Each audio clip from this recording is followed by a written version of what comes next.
আসসালামু আলাইকুম। মাননীয় সাবেক প্রধানমন্ত্রী খুনি হাসিনা, আপনাকে বলছি, আপনি ভুলে গেছেন অতীতের কথা। আপনার পাশে যে মহিলাকে দেখতেছেন, সে বাংলাদেশের ফার্স্ট লেডি, তিনবারের প্রধানমন্ত্রী এবং একজন মুক্তিযোদ্ধার স্ত্রী। তো তার সাথে আপনি যে নির্যাতন করেছেন, এটা ইতিহাস সাক্ষী হয়ে আছে।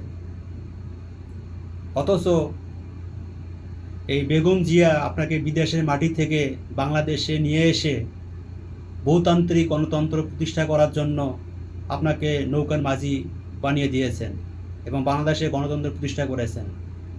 আপনি তার সঙ্গে যে নির্মম অত্যাচার করেছেন, মিথ্যা মামলা দিয়ে তাকে জেলে বন্দি করে রেখেছেন, এমনকি তার সন্তান মারা গেছে, তার সঙ্গে দেখা করার সুযোগ পর্যন্ত আপনি তাকে দেননি। আপনি ভুলে গেছেন সেই দিনের কথা। আপনি তাকে তার বাড়ি থেকে বের করে দিয়েছেন, তার প্রয়োজনীয় জিনিসগুলো তাকে নিতে দেননি। সেদিন সে অঝরে কান্না করছিল। আল্লাহ হয়তো সেই দিনে তার কান্না কবুল করছেন, কিন্তু আল্লাহ চাইলে তখনই বিচার করতে পারতেন, তখনই প্রতিশোধ দিতে পারতেন, কিন্তু আল্লাহ ছাড় দেয় কিন্তু ছেড়ে দেয় না। মনে রাখবেন, আল্লাহ আপনাকে ক্ষমতা দিয়ে শোধরানোর সুযোগ করে দিয়েছিলেন, কিন্তু আপনি সেই সুযোগ কাজে লাগাতে পারেন নাই। আপনি দেশের উপরে, দেশের মানুষের উপরে যে অন্যায় অত্যাচার, যে জুলুম করেছেন, তার প্রতিদান কিন্তু আজকে আপনি পেয়েছেন। সেই বেগম যে চোখের পানি বিফলে যায় নাই, আল্লাহ পাক তখনই কবুল করছিল। আপনাকে বেগম যে অভিশাপ দেয় নাই, কারণ অভিশাপ দেওয়ার মতো ভাষা তার ছিল না। আজকে দেখেন তার প্রতিদান আপনি কি পেলেন। বেগম জিয়াকে আপনি বাড়ি ছাড়া করছিলেন, আজকে বাংলার জনগণ, বাংলার ছাত্ররা, বাংলার মানুষ, কৃষক, শ্রমিক, ছাত্র সমাজ সব ঐক্যবদ্ধ হয়ে আপনাকে দেশ ছাড়া করলেন। বেগম জিয়া কিন্তু এখন দেশেই আছেন এবং সে তার দলকে ধরে আছেন। সে বারবার একটা কথাই বলছে, আমি বাংলাদেশের নাগরিক, আমার বাংলাদেশের বাইরে কোথাও আমার ঠিকানা নাই, আমি বাংলাদেশেই থাকব।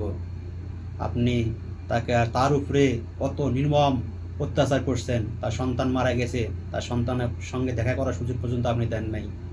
আজকে দেখেন, আপনি চাইলে আপনাকে শোধরাতে পারতেন, আল্লাহ আপনাকে সুযোগ দিয়েছিলেন, আপনি ভালো হন, ভালো হতে পারেন নাই। আপনি বাংলার মানুষের উপরে যে অত্যাচার করেছেন, কত মানুষকে খুন করেছেন, গুম করেছেন। আজকে আপনার গণভবনে হাজার মানুষের কবরের সন্ধান পাওয়া যাচ্ছে।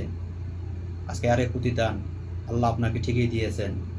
তো আপনি যেখানে থাকেন, ভালো থাকেন, সুস্থ থাকেন, নিজেকে বাঁচানোর চেষ্টা করেন। তবে আপনি যেখানেই থাকেন, হয়তো আপনার শেষ রক্ষা হবে না।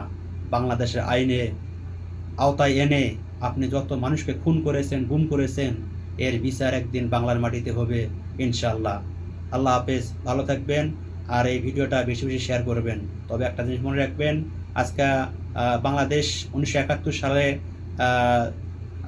জিয়া ঘোষণা দিয়েছিলেন স্বাধীনতার, 1971 সালে স্বাধীনতার ঘোষণা দিয়েছিলেন জিয়াউর রহমান।